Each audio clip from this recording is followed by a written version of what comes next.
Welcome to Who is Speaking with Oseloka Zikora. My special guest today is a man who has been a two-time federal minister, one-time presidential aspirant, and the 9th President-General of Ohaneze Ndigbo. It is my singular honor to welcome Chief Nnia Nwodo, Ike Ukehe. You're welcome, sir. Thank you, Oseloka, for having me. It's great having this opportunity to speak with you. Tell me, you'll be celebrating your 70th birthday on the 11th December. How do you feel as you're set to mark this significant milestone? A bunch of mixed feelings.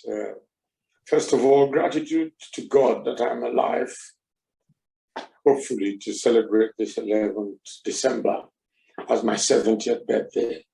Sad, because my wife, the greatest love of my life, is not here to celebrate with me. And so is my second daughter, Ifunanya, who also died. Well, I do hope that the Lord God will grant them eternal rest in heaven.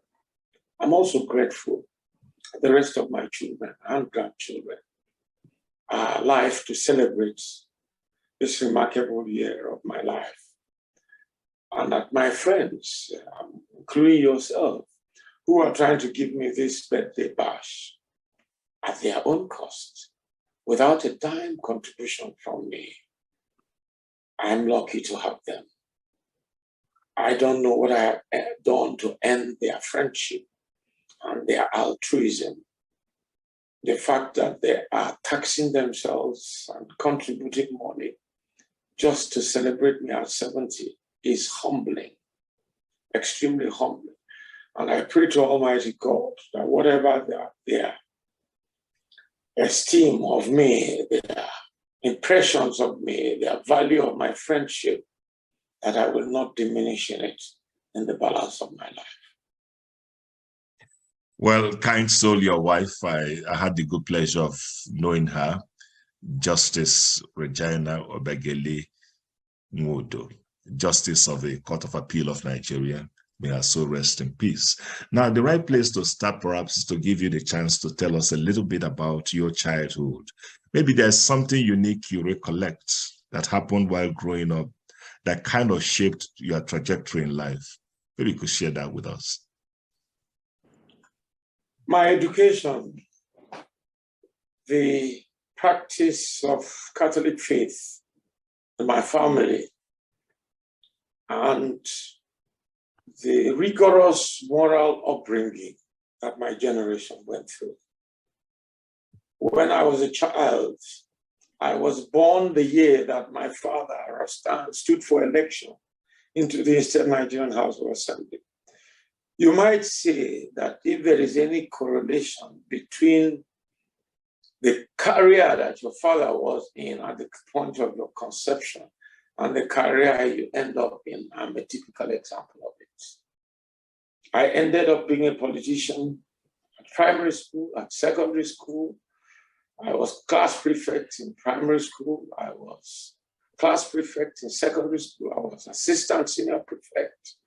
I was president of Students' Union in the University of Ibadan. And the first time a non-Yoruba won election of the Students' Union, just shortly after the Civil War. Yeah. That I cannot forget. I cannot forget that when I was in elementary one, well, it was called infant one in our time. At that time, you had to have your hand touch your ear before you were allowed to get into school. The kind of education we had is different from what we're having now. I mean, my classmate was a junior brother of my father's friend. And now, if I had children of primary school age who were the same age as my father's driver's children, as my own driver's children, they won't be in the same school. In secondary school, the quality of education we had was different. We did practical science. My own children sat for school sat with alternative to practicals. I'm a lawyer and an economist. But I remember my chemistry. I remember the chemical reactions of oxidation, reduction, double decomposition, lateral displacement of radicals, crystallization. I remember the hydrogenation of petroleum in the process of distilling it into residues of bitumen, products of kerosene, diesel, and the like. But today, my children went secondary education and passed out with alternative to practical. We have retrogressed in moral upbringing.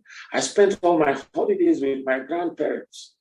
I knew the yam species. We went to farm. We went to fetch water 3 miles away. When you say the yam species in Igbo, I remember Uk, Abi, Mupoko, Abala. My children don't know what this is all about. I tied them in the bands with my mother. Agriculture was the forte of the family. But today, we eat processed food, nothing natural. So I look at my upbringing with nostalgia and the sense of disappointment that we've disappointed our children. And I do hope that those who aspire to leadership will take us back there. Okay, you were just about 15 when the Civil War broke out. How was it like having such a major disruption at an early formative stage of your life? It was major indeed. I just got into class 4 in secondary school, and I had just 1 year to do my school certificate at 16. But I was quite tall and big. And at some point of the war, everyone who was reasonably tall was considered matured enough to join the armed forces. So I did. And I was exposed to front lines. I lost some of my friends in battle. And it was horrifying, humbling, challenging. It brought out the worst and the best in me. But it was a period of maturity. At some point, I became a casualty. And I was taken to hospital in Our Lady of Lourdes in Ihiala. While we were in hospital, there were air raids. And imagine me, at 17, my mother used to pick me on her back and run away to the bunkers when there was an air raid. She picked me from the hospital bed. She virtually abandoned my siblings and my father to look after me in hospital. The war was a harrowing experience. Something I would wish my life. I imagine.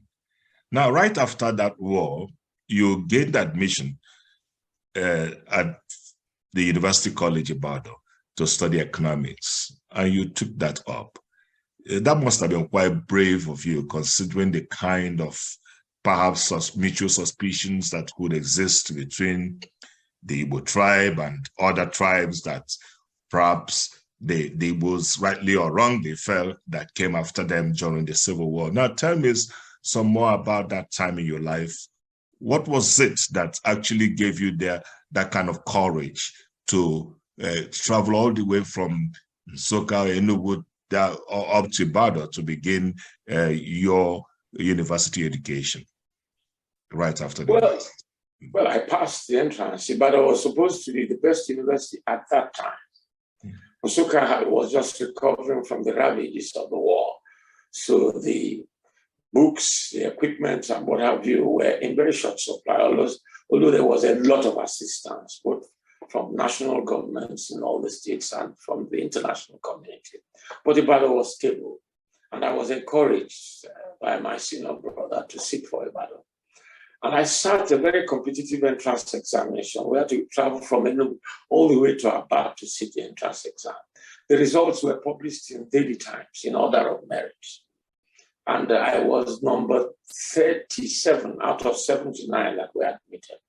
And when I went to the exam, we were given, I think, 7 questions to answer 5. And I had finished answering 5, and I found one that I thought I knew better.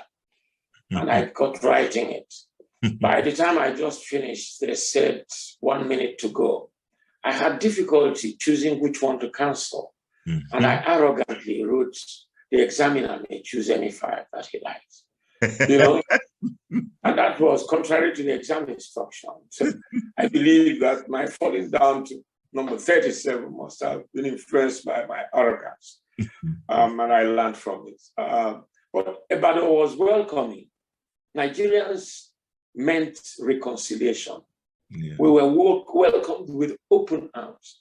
Some of my closest friends were Yorubas. In fact, I ventured to run for election as president of school. And I was going to come to that because something exceptional happened at that school. You and Igbo man being elected the Students' Union president. How did you manage that miracle?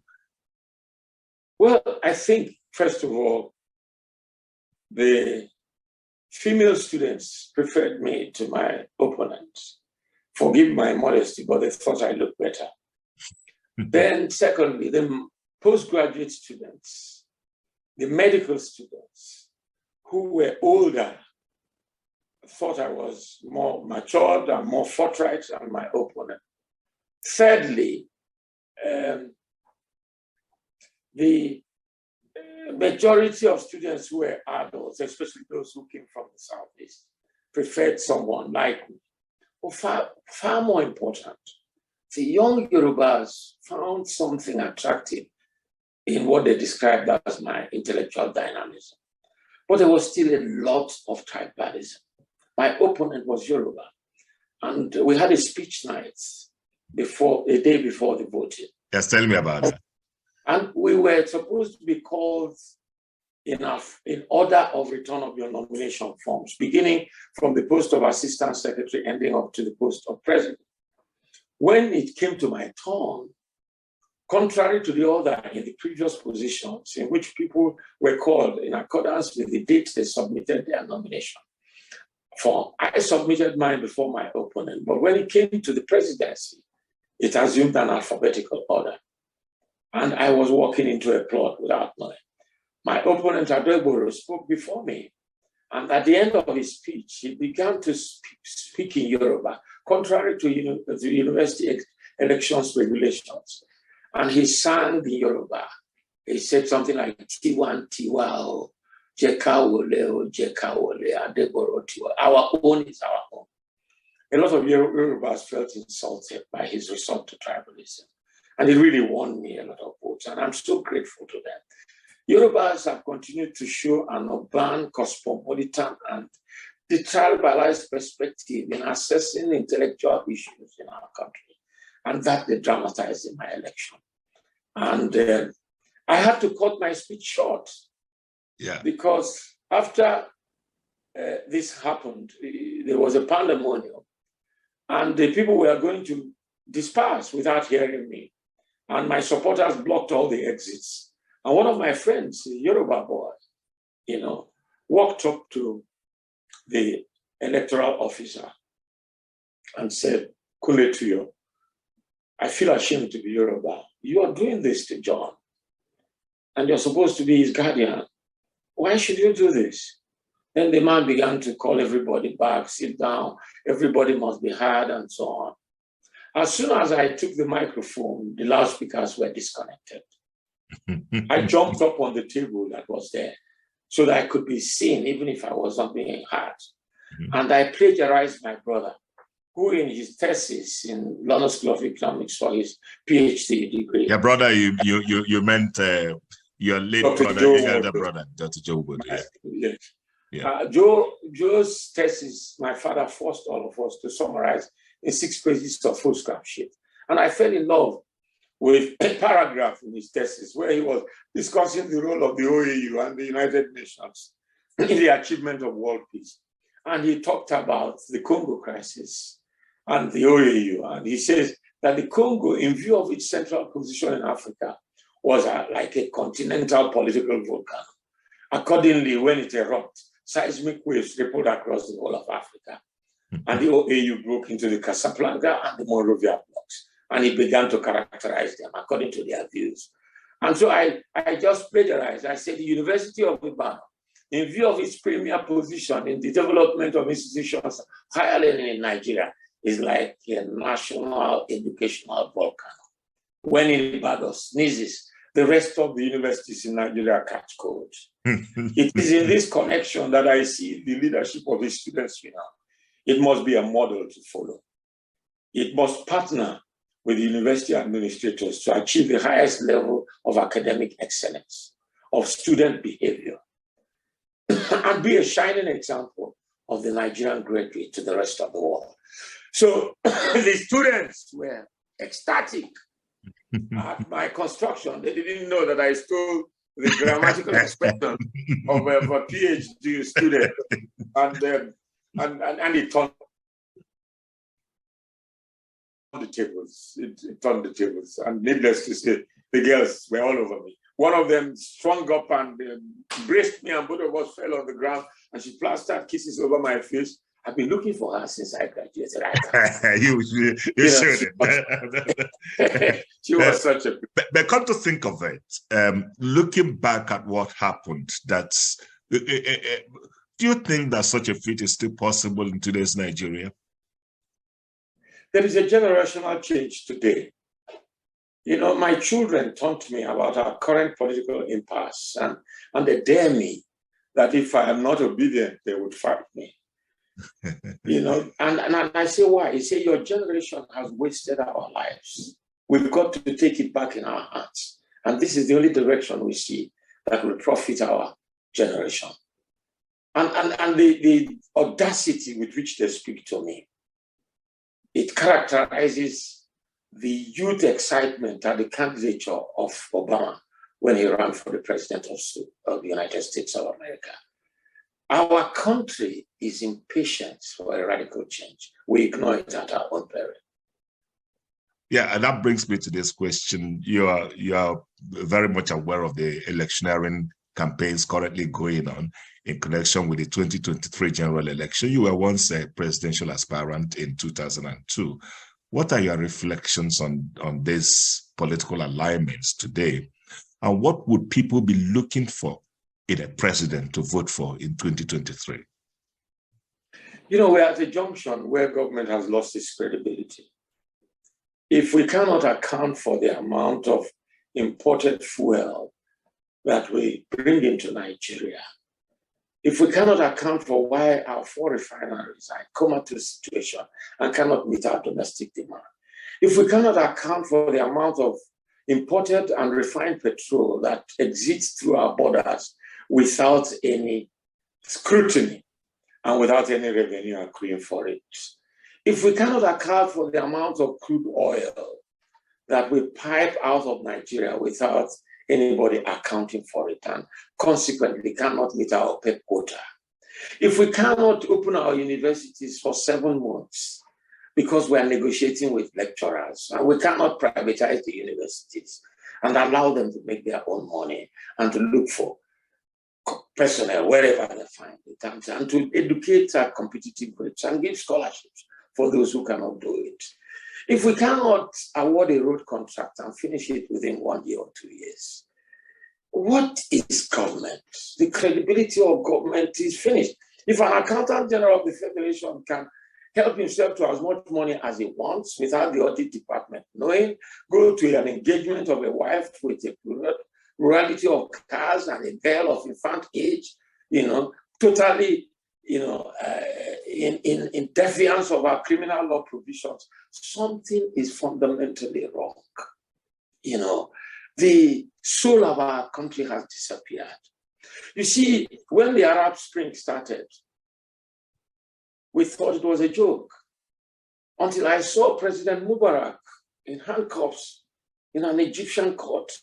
I never in my life imagined that after he held such swear on Egypt, he would one day be accountable for his deeds. Now, when the governments in Tunisia and North Africa were being thrown apart, the other day when Kenya went through an electoral revolution, electing a nobody who grew up in slippers that his father bought with great difficulty to become their president, I can see this happening here. You remember when Harold Macmillan went to South Africa in the wake of nationalist movements in Africa. he made a speech at the South African Parliament addressed to the people of the United Kingdom. And he said, there is a wind of change blowing through Africa, and you ignore it at your own peril. Mm-hmm. I see that wind of change blowing through Nigeria. I see that people are impatient for change and are prepared to throw in everything they have.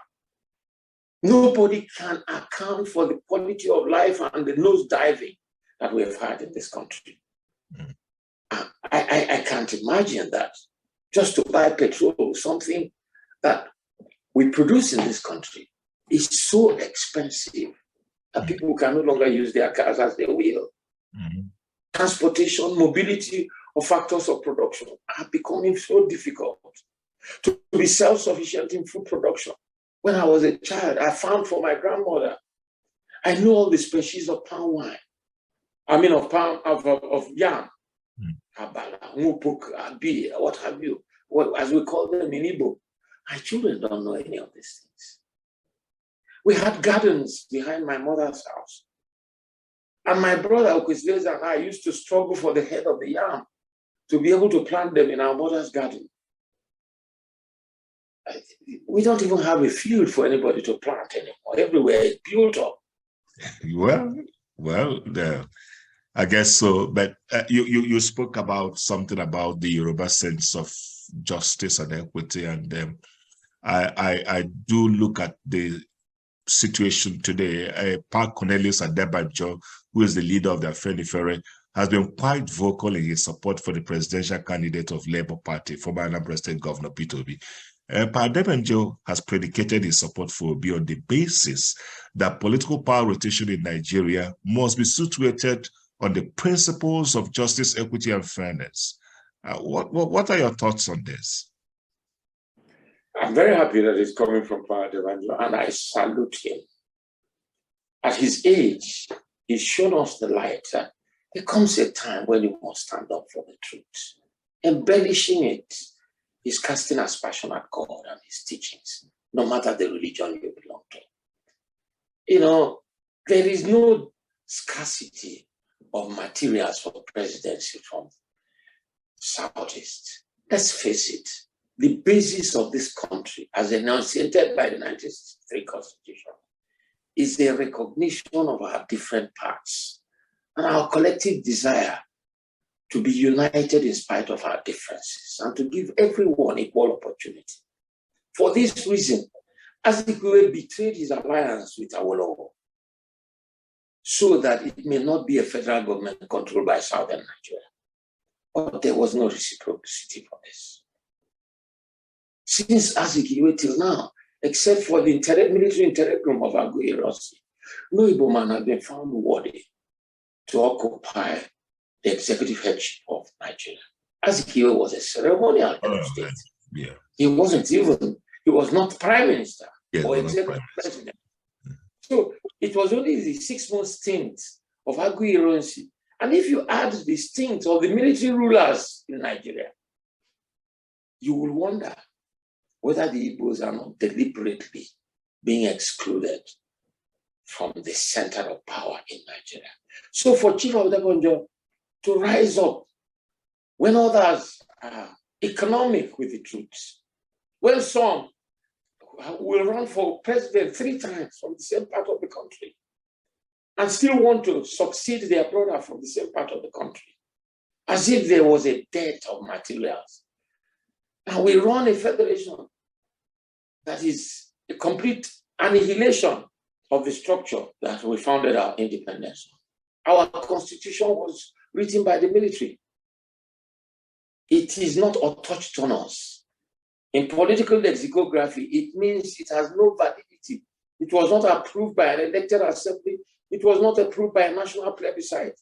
A vote saying we all support it, as was done in the days of independence.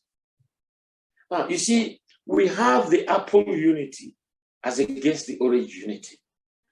In an orange, if you peel the orange, you see its component parts sitting comfortably in a hole. But when you cut an apple, it's a mess. You cannot distinguish its individual units. The concept of Nigeria in 1960 was the Apple unity. We had regional autonomy where the premiers appointed their commissioner of police and took responsibilities for matters within the regional constitution. And we had the federal government where the prime minister took responsibility, executive responsibility for matters in the federal constitution. And both segments respected the dichotomy of powers. But today, you can sit in Abuja and my father opened the first oil well in Oloibiri in Bayelsa State as Eastern Nigerian Minister of Commerce and Industry. Today, those oil fields are presided over in Abuja. And because of it, it's mismanaged. The groundnut pyramids were a big source of foreign exchange for the northern government. Now, it's no longer available. Yeah. The rubber was there for people in Benin. Yeah, we'll come back to some of these thoughts. I've been speaking to the immediate past President-General of Ohaneze Ndigbo, Chief John Nnia Nwodo. We'll be back in a moment.